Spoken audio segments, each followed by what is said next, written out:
یا زہرا.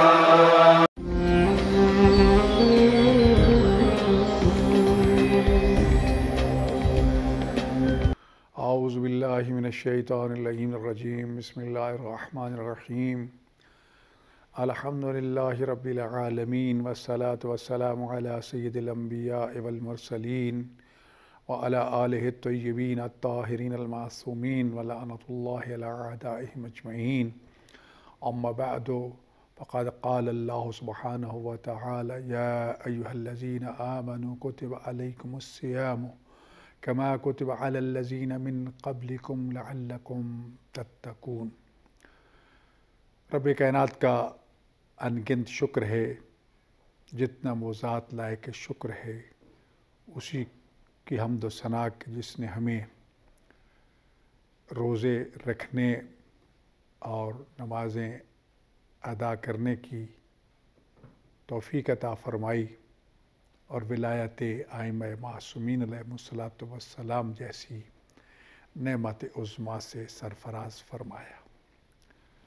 اللہ تعالیٰ نے یا ایہا الذین آمنوا کہہ کے سورہ بقرہ کی آیت نمبر 183 183 میں یہ حکم دیا ہے کہ اے ایمان والو، یا ایہا الذین آمنوا کتب علیکم الصیام، تم پر روزے فرض کر دیے گئے ہیں، کما کتب علی الذین من قبلکم، کوئی ہم نے نیا کام نہیں کیا، اسی طرح فرض کیے گئے ہیں جس طرح تم سے پہلے لوگوں پر فرض کیے گئے تھے. روزے کا مقصد اور فلسفہ کیا ہے؟ لعلکم تتقون، تاکہ تم راہ تقوی پر گامزن ہو سکو. یہاں سوال یہ ہے کہ اللہ نے یا ایھا المسلمون کیوں نہیں فرمایا؟ یہاں پر یا ایھا الذین آمنوا کہا تو ہم تو بڑے فخر سے کہتے ہیں جناب ہم مومن ہیں. یقیناً ایمان کی منزلیں طے کر کے اس منصب ایمان پر فائز ہونا اور کل ایمان علی ابن ابی طالب علیہ السلام اور اس کی اولاد طیبہ طاہرہ معصوم کی امامت اور ولایت پر ایمان رکھنے کے بعد اگر انسان خدا کے احکام پر عمل پیرا ہو جائے تو بہت بڑا احسان عظیم اور بہت بڑا انعام و اکرام ہے رب کائنات کا. لیکن کیا میرے اللہ مومن بن جانا کافی نہیں تھا؟ تو ہی تو فرما رہا ہے کہ اے ایمان والو. لیکن جواب ملتا ہے نہیں. والعصر ان الانسان لفی خسر، قسم ہے زمانے کی، یقیناً حتماً انسان گھاٹے میں ہے. الا الذین آمنوا، ہاں اس گھاٹے، اس نقصان اور خسارے سے کون محفوظ ہے؟ جو صاحبان ایمان ہیں. کیا صاحبان ایمان ہو جانا کافی ہے کہ ہم نے خدا کی توحید، رسول اللہ کی رسالت، انبیاء کی نبوتیں، آسمانی کتابوں، فرشتوں، صحیفوں پر ایمان جو ہے وہ پکا کر لیا ہے، قیامت پر بھی ہمارا ایمان ہے، اور ہم نے ائمہ معصومین علیہ السلام کی امامت اور ولایت پر بھی یقین رکھ لیا ہے، ان کو واجب و اطاعت سمجھتے ہیں کہ وہ مفترض طاعت ہیں جن کے حکم کو ماننا ہمارے لیے فرض قرار دیا گیا ہے؟ کافی نہ تھا؟ نہیں. مومن تو اسی کو کہتے ہیں. فرمایا نہیں وعاملوا الصالحات، مومن بن گئے ہو نا تو اب اگلی وادی میں آ جاؤ، اور وہ ہے عمل صالح کی وادی. جی وگرنہ یہ جو ایمان کی منزل ہے یہ تو تھوڑی سی غلطی سے ختم ہو سکتی ہے. فرمایا من غش فلیس منا، رسول اللہ نے فرما دیا جس نے ملاوٹ کی اس کا ہمارے ساتھ کوئی تعلق نہیں. اور جو ذخیرہ دوزیاں کرے، جو مرچوں میں اینٹیں پیس کے ڈالے، جو چائے کی پتی میں چنوں کا چھلکا ڈالے، جو گھی میں آئل اور پتنی چربی اور کیا الا بلا ڈالیں، جو آٹے میں کیا کیا میں بیان کروں. انسان تجھے شرم نہیں آتی؟ تو اپنے شرف انسانیت کو بھی داغدار کر رہا ہے. ملاوٹ کر کے کتنا زیادہ کما لے گا؟ چند گرام فراڈ کر کے، دھوکہ کر کے، ملاوٹ کر کے اپنے سارے رزق کو حرام کر رہا ہے؟ فرمایا نہیں، عمل صالحات، ایمان کے بعد اگلی منزل ہے عمل صالح۔ کیا عمل صالح کافی ہے؟ نہیں، فرمایا ایمان والوں کا ایمان بھی خطرے میں ہے جب تک عمل صالح نہیں بجا لائیں گے۔ عمل صالح کے ساتھ وَتَوَاصَوْا بِالْحَقِّ وَتَوَاصَوْا بِالصَّبْرِ، ایک تو حق کا دامن تھامے رکھنا ہے، اور بتانے کی ضرورت نہیں ہے کہ حق کیا ہے۔ رسول اللہ نے بتا دیا تھا کہ حق علی کے ساتھ ہے، علی حق کے ساتھ ہے۔ رسول اللہ نے دو ٹوک لفظوں میں اعلان کر دیا تھا، او میری امت کے افراد سن لو، اگر کبھی ایسا وقت آ جائے میرا بھائی علی ابن ابی طالب یکا و تنہا ایک طرف کھڑا ہو اور ساری دنیا علی کے مقابلے میں کھڑے ہو، ساری دنیا کو چھوڑ دینا، علی کا ساتھ نہ چھوڑنا، کیونکہ علی عین حق ہے۔ جس نے علی کو چھوڑ دیا اس نے حق کو چھوڑ دیا۔ جس کا علی سے کوئی تعلق نہیں ہے، اس کا نماز، روزہ، حج، زکوٰۃ، حق، کسی چیز سے کوئی تعلق واسطہ نہیں ہے، اپنے آپ کو دھوکہ دے رہا ہے۔ وَتَوَاصَوْا بِالْحَقِّ، علی سے وابستہ رہو، اہل بیت رسول سے وابستہ رہو۔ ہاں یہ بھی یاد رکھیے، پھر اس راستے میں تکلیفیں بھی آئیں گی، مصیبتیں بھی آئیں گی، مشقتیں بھی آئیں گی۔ امیر المومنین علی خود فرماتے ہیں کہ جس نے میری محبت اور ولایت کا ہار گلے میں ڈال لیا ہے، آزمائشوں کے لیے تیار ہو جائے۔ اسے طعنے بھی سننا پڑیں گے، اسے پتھر بھی کھانا پڑیں گے، اسے قتل بھی ہونا پڑے گا، اس کا خود کچھ حملوں کے ذریعے اس کی جان بھی لی جا سکتی ہے، اس پر کفر کے فتوے بھی لگائے جا سکتے ہیں۔ لوگوں نے کیا کچھ نہیں کیا علی کے ساتھ دشمنی کے لیے، علی کے باپ کے ساتھ دشمنی۔ آج کل پھر ایک ہنگامہ ہے سوشل میڈیا پر، علی ابن ابی طالب علیہ السلام کے والد بزرگوار حضرت عمران ابو طالب علیہ السلام کی ایمان کے بارے میں ہاتھ جوڑ کے درخواست کرتا ہوں، خدا را اس حساس معاملے کو مت چھیڑیے۔ آپ کے بقول خلفائے راشدین میں اگر علی ابن ابی طالب علیہ السلام کے باپ کے جو کل ایمان کا باپ ہے، جس کی آغوش میں رسالت اور نبوت نے پرورش پائی تھی، امامت پروان چڑھی تھی، اس کے ایمان کے بارے میں زبان درازیاں کرتے ہو تو کہیں پھر باقی خلفاء کے ماں باپ کے ایمان کی بات نہ چھڑ جائے، کوئی باقی خلفائے راشدین کے والدین کے ایمان کا سوال اٹھا کے میڈیا پہ نہ آ جائے، پھر تمہیں کوئی راستہ نہیں ملے گا۔ خدا را ایسی حساس موضوعات کو زیر بحث نہ لایا کرو۔ وہ رسول خدا جو یہ ارشاد فرماتے ہوئے دنیا سے چلے گئے، لولا سیف علی ومال خدیجہ وحمایۃ ابا طالب لما تقدم الاسلام، اگر علی کی تلوار نہ ہوتی، ام المومنین خدیجہ الکبریٰ سلام اللہ علیہا کا مال نہ ہوتا، اور میرے چچا ابو طالب کی حمایت، سرپرستی، مدد نہ ہوتی، اسلام کبھی آگے بڑھتا ہی نہ، پروان ہی نہ چڑھتا۔ جن محسنین کے احسان کو اللہ کا نبی قیامت تک بلکہ آخری دن تک فراموش نہیں کر سکا، ہماری بے لگام زبانیں انہی پہ اٹھتی ہیں۔ نہیں عزیزان گرامی، علی والوں سے میری درخواست ہے، وَتَوَاصَوْا بِالصَّبْرِ، صبر سے کام لینا ہے۔ روزہ بھی صبر کا دوسرا نام ہے، وَاسْتَعِینُوا بِالصَّبْرِ وَالصَّلَاةِ، مشکل میں پڑ جاؤ، اللہ فرماتے ہیں روزہ رکھو اور نماز پڑھ کے اس مشکل کو دور کرنے کے لیے اللہ تعالیٰ سے مدد مانگو۔ ماہ رمضان صبر کا مہینہ، اللہ فرماتا ہے ان اللہ مع الصابرین، اللہ صبر کرنے والوں کے ساتھ ہے، یا یوں کہوں اللہ روزے رکھنے والوں کے ساتھ ہے، اللہ آزمائش اور امتحانوں میں اللہ کی رضا پہ راضی رہنے والوں کے ساتھ ہے۔ تو اس ماہ رمضان کے حوالے سے موضوع گفتگو رسول خدا صلی اللہ علیہ وسلم کا خطبہ شعبانیہ تھا۔ جس میں آپ نے ہمیں بتایا تھا کہ ہم نے ماہ رمضان کیسے گزارنا ہے۔ تو آئیں ناظرین محترم، ہم چند اگلے فرامین اور احکامات کو بیان کرتے ہیں کہ ہمیں کیا کرنا ہے۔ یاد رکھیے رسول اکرم صلی اللہ علیہ وسلم نے ارشاد فرمایا تھا کہ ماہ رمضان میں ایک کام خاص طور پر یہ کرنا ہے، وَتَحَنَّنُوا عَلَىٰ إِيتَامِ النَّاسِ يَتَحَنَّنُ عَلَىٰ إِيتَامِكُمْ۔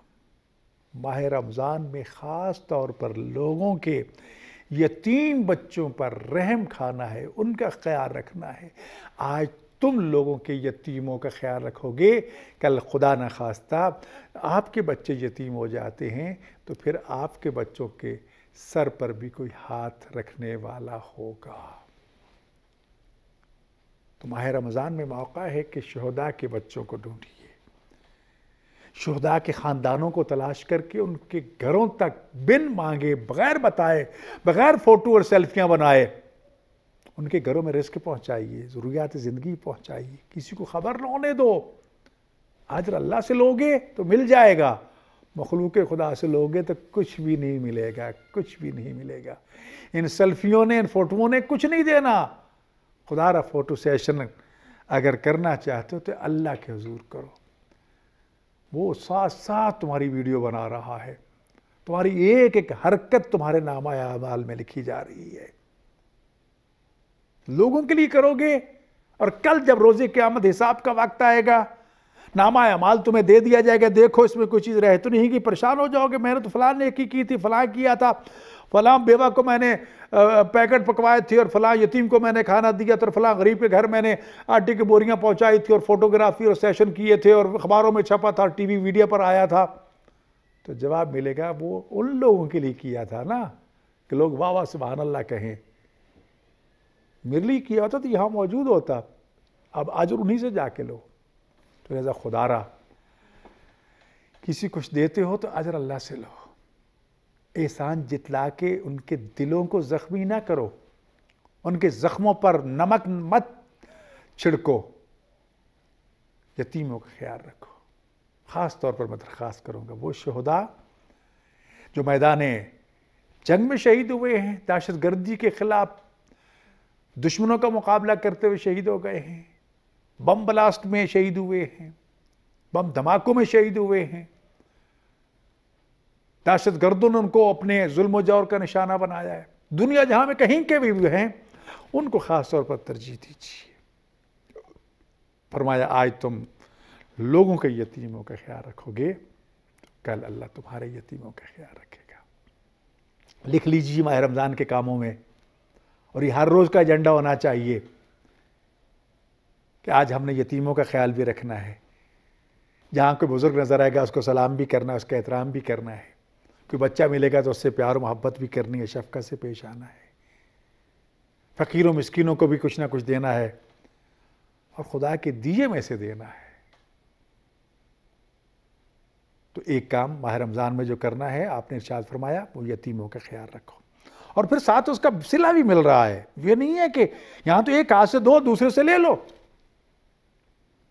ارشاد فرمایا وَتُوبُوا إِلَيْهِ مِنْ ذُنُوبِكُمْ، رب کائنات کا حضور اپنے گناہوں کی توبہ کر۔ توبہ کے معنی ہے لوٹ کے آ جانا، راستہ بھول گئے تھے، دروازہ چھوڑ کے چلے گئے تھے، شیطان کے بہکاوے میں آ گئے تھے، رب واپس آ گئے، مالک کھول دے دروازہ مالک۔ فرمایا میرا دروازہ تو 24 گھنٹے کھلا ہے، دنیا داروں کے دروازے پہ پہرے دار کھڑے ہیں بندوقیں لے کر، ریفل لے کر، تمہیں کوئی اندر نہیں جانے دے رہا، میرا دروازہ تو ہر وقت کھلا، بلکہ میں تمہیں دن میں کتنی مرتبہ بلاتا ہوں، حی علی الصلاۃ، حی علی الفلاح، حی علی خیر العمل، ایک تو ہے جو میری صدا پہ توجہ نہیں دیتا۔ آجا میں تمہیں بلا رہا ہوں، گناہوں کی توبہ کر۔ ایک دفعہ کہہ تو دے میرے لئے غلطی ہوگی، مجھے توبہ کرنے والے سے اتنی محبت ہے کہ ان اللہ یحب التوابین، قرآن میں فرما دیا کہ اللہ توبہ کرنے والوں سے پکی سچی محبت فرماتا ہے۔ لیکن توبہ صرف زبان سے نہیں، توبہ توبہ توبہ توبہ توبہ یہ کافی نہیں ہے۔ توبہ کے لیے سب سے پہلے اللہ تعالیٰ کے حضور اقرار جرم کرنا ہے، مولا غلطی ہو گئی، معترفاً اعتراف کرنا ہے، نادمن، شرمندگی کا اظہار کرنا ہے، مولا شرمندہ ہوں، آئندہ گناہ نہ کرنے کا وعدہ کرنا ہے، میرے پاس کوئی عذر بہانہ نہیں ہے کہ میں بہانہ پیش کر سکوں، اس وجہ سے میں نے یہ کیا ہے۔ رزق حرام کھا کھا کے وجود پروان چڑھا۔ امیر المومنین ارشاد فرماتے ہیں کہ خوف خدا سے اور اللہ کی اطاعت سے اس طرح تمہارے وجود کا گوشت پوش گھل کے صرف ہڈیاں باقی رہ جائیں اور اس کے حلال سے پروان چڑھیں تو گویا کہ تم توبہ کی طرف مائل ہو چکے ہو۔ اور جب اللہ کی راہ میں تکلیف اٹھاتے ہوئے لذت محسوس کرو، انجوائے کرو اللہ کے راستے میں آنے والی تکلیفوں کو، تو سمجھ لو تم نے سچی محبت کی۔ صبح سحری کے لیے اٹھنا بہت مشکل ہوتا ہے گہری نیند میں، لیکن اٹھو تو انجوائے کرو۔ سارا دن بھوکا پیاسا رہنا، واہ واہ واہ، مزے لو کہ کہو بھائی واہ بھوک لگ رہی بھائی، تو کمال کی بھوک ہے بھائی، بہت مزہ آ رہا ہے۔ پیاس لگ رہی بھی، کیا کہنا، مزہ آ گیا پیاس کا بھی، بڑا لطف آ رہا ہے پیاس سے بھی۔ کربلا والوں کی پیاس یاد آ رہی ہے مجھے تو بھائی، مجھے تو روزے محشر کی پیاس یاد آ رہی ہے۔ تو ان تکلیفوں سے جب مشقتوں سے جب لطف اندوز ہونا شروع ہو جاؤ تو فرمایا یہ توبہ ہے۔ خالی زبان سے توبہ توبہ توبہ توبہ کر لینا کافی نہیں ہے۔ ارشاد فرمایا وَارْفَعُوا إِلَيْهِ أَيْدِيكُمْ بِالدُّعَاءِ فِي أَوْقَاتِ صَلَاتِكُمْ فَإِنَّهَا أَفْضَلُ سَاعَاتٍ يَنْظُرُ اللَّهُ عَزَّ وَجَلَّ فِيهَا بِالرَّحْمَةِ إِلَىٰ عِبَادِهِ۔ دعاؤں کے لیے ہاتھ اٹھا لو، اٹھاؤ، بلند کرو، اوپر اٹھاؤ، دیکھنے والا دیکھے کہ یہ مانگ رہا ہے، توہین محسوس نہیں کر رہا، خدا کے سامنے ہاتھ پھیلاتے اسے شرم نہیں آ رہی۔ اور پھر آہوزاری کے ساتھ مانگو، کڑکڑا کے مانگو، اس کے اوصاف حمیدہ کا واسطہ دے دے کے دعا مانگو، محمد و آل محمد کو وسیلہ جلیلہ بنا کے اس کے سامنے ان کے وسیلہ جلیلہ سے باب الحوائج جو ہیں مانگو۔ فرمایا خاص طور پر نماز کے اوقاتوں میں، کیونکہ یہ وہ اوقات ہیں کہ اللہ اپنے بندوں کی دعاؤں کو یقیناً قبول فرماتا ہے۔ حدیث میں ہے کہ وہ بندہ جو نماز پڑھے لیکن نماز کے بعد دعا نہ مانگے اور بھاگ جائے دعائیں مانگے بغیر، تو اللہ فرشتوں کو حکم دیتا ہے یہ نماز اس کے منہ پہ مارا، میں اس کی نمازوں کا محتاج ہوں۔ میں تو یہ دیکھنا چاہتا تھا کیا میری بزرگی، میری عظمت، میری کبریائی اور میری قدرت کاملہ کو دل و جان سے تسلیم کر کے مجھ سے مانگتا ہے یا نہیں مانگتا؟ یہ سمجھتا ہے کہ میں نہیں مانگوں گا، سارا کچھ میرے پاس ہے۔ ڈرو اس وقت سے کہ رات کو سونے والے ارب پتی تھی اور صبح ایک لقمہ نان کے روٹی کے محتاج تھے، سب کچھ اجڑ چکا تھا، سب کچھ ختم ہو چکا تھا۔ جو دیتا ہے وہ واپس بھی لے لیتا ہے۔ خدا کا شکر ادا کیا کرو کہ اس نے ہمیں وسعت رزق اور نعمتیں وافر مقدار میں عطا کی ہے۔ فَبِأَيِّ آلَاءِ رَبِّكُمَا تُكَذِّبَانِ، اے جنوں تم اللہ کی کس کس نعمت کو جھٹلاؤ گے؟ لَئِن شَكَرْتُمْ لَأَزِيدَنَّكُمْ، اللہ فرماتا ہے میری نعمتوں پر شکر کرو گے یقیناً میں تمہیں اور زیادہ عطا کروں گا۔ شکر نعمت اور رزق میں سب سے عظیم طیب و طاہر، پاک و پاکیزہ رزق رسول اللہ کی رسالت کا اقرار خدا کی توحید کے بعد، اور ائمہ معصومین علیہ الصلوۃ والسلام کی ولایت اور امامت کا اقرار، اپنے دلوں کو اس ولایت سے منور کرنا، اہل بیت کے دامن سے وابستہ رہنا، ایک ہاتھ میں قرآن کریم، ایک ہاتھ میں دامن اہل بیت۔ رسول اللہ فرماتے تمہاری نجات کا میں ذمہ دار ہوں۔ مانگیے خدا سے، مانگیے،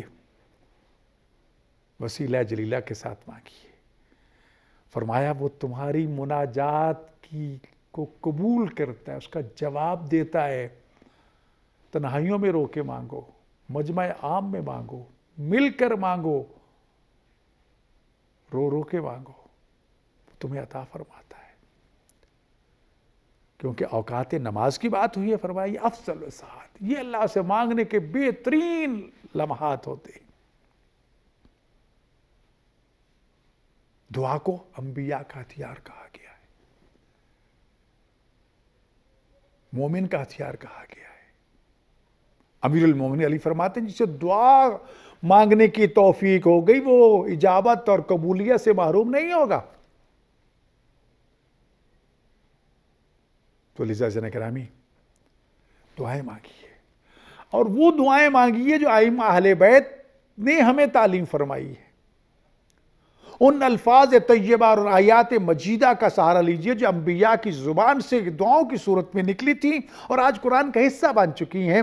مجھ جیسے گناہگار خطاکار کی زبان میں اگر تاثیر نہیں ہے تو انبیاء کی لسان نبوت و رسالت اور ائمہ معصومین کی لسان امامت اور عصمت سے نکلی دعاؤں میں وہ تاثیر آج بھی موجود ہے۔ ان کے معنی و مفاہیم کو سمجھ کے اللہ سے مانگیے، یقین اللہ قبول کرنے والا ہے، وہ خالی لوٹانے والا نہیں ہے۔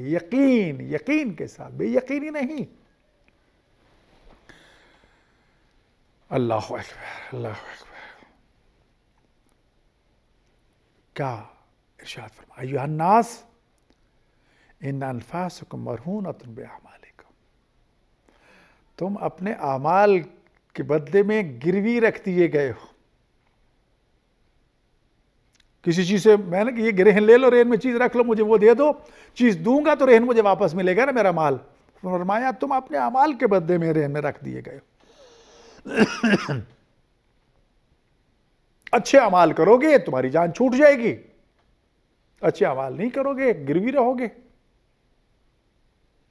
یہ جو ہم نے اپنے نفسوں کو گروی رکھ دیا ہے اپنے اعمال کے حوالے سے، فرمایا فَفَكُّوهَا بِاسْتِغْفَارِكُمْ۔ اللہ اکبر۔ رسول اللہ فرماتے ہیں اپنے اس گروی رکھے ہوئے، ہنڈی رکھے، کیا نام ہے، پگڑی رکھے ہوئے، یا جو بھی معنی لفظ استعمال ہوتا ہے، ان اعمال کو، ان وجود کو، ان جسموں کو آزاد کرانا چاہتے ہو تو کثرت سے طلب مغفرت کرو،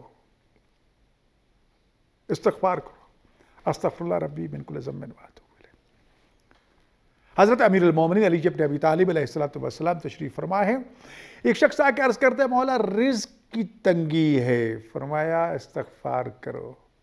دوسرا آیا یا امیر المومنین اولاد نہیں ہے، فرمایا استغفار کرو۔ تیسرا آیا یا امیر المومنین کھیتی جل کے ختم ہو گئی ہے، فرمایا استغفار کرو۔ ایک اور آیا کہا یا امیر المومنین بیمار ہوں، مصیبت زدہ ہوں، فرمایا استغفار کرو۔ کسی نے سوال کیا یا امیر المومنین آپ ہر بات کے جواب میں ایک ہی نسخہ بتائے جا رہے ہیں، استغفار کرو، استغفار کرو، استغفار کرو۔ تو ناظرین محترم، آپ نے سورہ نوح علیہ السلام کی آیت نمبر 9، 10، 11 ارشاد فرمائی، جس میں اللہ ارشاد فرماتا ہے کہ اللہ کے ہاں گڑ گڑا کے توبہ کرو، گناہوں کی معافی مانگو، استغفار کرو۔ اگر تمہارا مال ختم ہو گیا اللہ تمہیں مال عطا کرے گا، تمہاری اولاد نہیں اللہ تمہیں اولاد عطا کرے گا، غربت تنگ دستی آ گئی اللہ اسے دور کرے گا، بیماری مصیبت آ گئی اللہ اس کو ٹال دے گا، تمہارے باغات کھیتیاں جل گئی ہیں وہ اللہ ان کو ہرا بھرا کر دے گا، تمہاری نہریں چشمے خشک ہو گئے ہیں تو اللہ تعالیٰ برائے رحمت نازل کرے گا۔ کیا نعمت ہے استغفار! اور جب اس کو محمد و آل محمد علیہ السلام پر کثرت درود کے ساتھ جوڑ دیا جائے تو ہو ہی نہیں سکتا کہ یہ دعا قبول نہ ہو۔ اس لیے اسی خطبہ شعبانیہ میں رسول اللہ نے یہ ارشاد فرمایا کہ مجھ پر اور میرے اہل بیت پر کثرت سے درود بھیجنا، یہ تمہارے نامہ اعمال کی نیکیوں کے پلڑے کو بھاری کر دے گا۔ جب روز قیامت یہ تمہاری نیکیاں تلیں گی۔ استغفار یہ توبہ کا مہینہ ہے، طلب مغفرت کا مہینہ ہے۔ اس کے مختلف الفاظ بھی، استغفر اللہ ربی واتوب الیہ بھی کہہ سکتے ہیں، استغفر اللہ بھی کہہ سکتے ہیں، استغفر اللہ ربی من کل ذنب واتوب الیہ بھی کہہ سکتے ہیں، استغفر اللہ الذی لا الہ الا هو الحی القیوم الرحمن الرحیم ذو الجلال والاکرام بجمیع ظلم و جرم اسراف النفس واتوب الیہ، یہ بھی کہہ سکتے ہیں۔ جس طرح بھی اللہ کے ہاں توبہ کر سکتے ہو، توبہ کرو، طلب مغفرت کرو، وہ یقیناً توبہ کو قبول کرنے والا ہے۔ تم ادھر استغفار کرو گے، توبہ کرو گے، تمہارے میرے سارے گناہ اور اعمال جو ہیں، جو رہن رکھے جا چکے ہیں، جو کسی کے ہاں گروی ہو چکے ہیں، وہ آزاد ہو جائیں گے۔ کریں گے؟ یہ ماہ رمضان کا عطیہ ہے، ہدیہ ہے، گفٹ ہے ہمارے لیے۔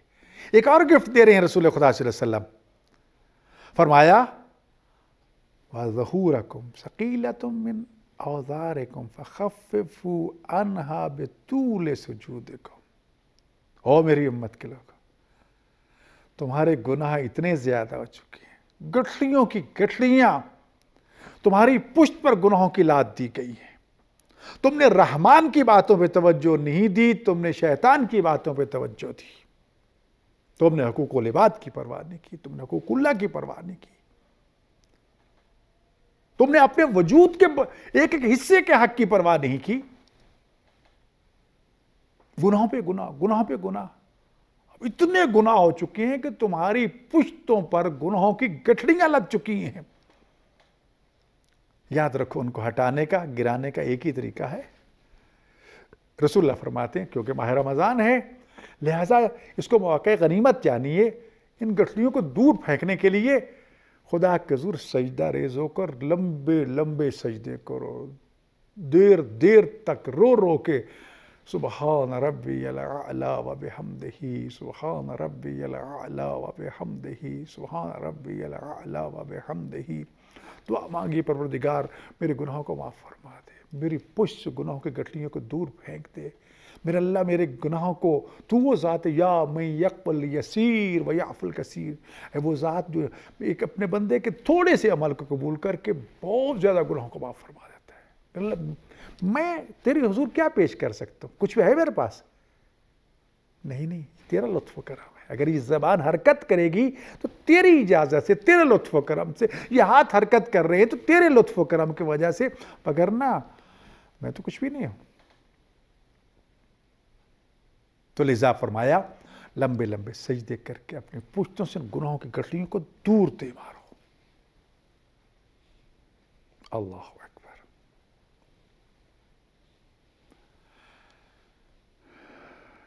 ماہ رمضان عبادتوں کا مہینہ ہے کہ راتوں کو جاگو عبادت کے لیے، نہ کہ خرافات کے لیے۔ دنوں کو روزے رکھو، قائم اللیل اور صائم النہار کا عملی مظاہرہ کرو اس ماہ رمضان میں، اور یہ دعا کرنا نہ بھولنا، میرا اللہ ان کو قبول فرما لے، قبول فرما لے۔ وہ قبول کر لے تو اس کا لطف و کرم ہے، وہ نہ ہمارے روزوں کا محتاج ہے، نہ ہماری عبادتوں کا محتاج ہے، یہ تو اس کا لطف و کرم ہے کہ اس پیشانی کو اپنے حضور جھکنے کی سعادت عطا فرما۔ اللہ اکبر۔ اور یاد رکھیے، سجدہ وہ عظیم عبادت ہے کہ جب انسان اپنے وجود کے بلند ترین حصے پیشانی کو مٹی پہ رکھ کے، زمین پہ رکھ کے، خاک کربلا پہ رکھ کے، اپنے رب کعبہ کے حضور جھک کے عز و انکساری کا مظاہرہ کرتے ہوئے، اس کی عظمت و کبریائی کا اعتراف کرتے ہوئے رو رو کے سبحان ربی الاعلی و بحمدہ کہتا ہے، تو وہ زمین کی تہ کے ساتھ کی جانے والی سرگوشی، وہ سجدے میں رو رو کے کی جانے والی آہذاری اتنی طاقتور ہے کہ عرش اولا کو ہلا کے رکھ دیتی ہے۔ سرگوشی زمین پہ ہوتی ہے، اسی بعض کا عرش اولا سے آتی ہے،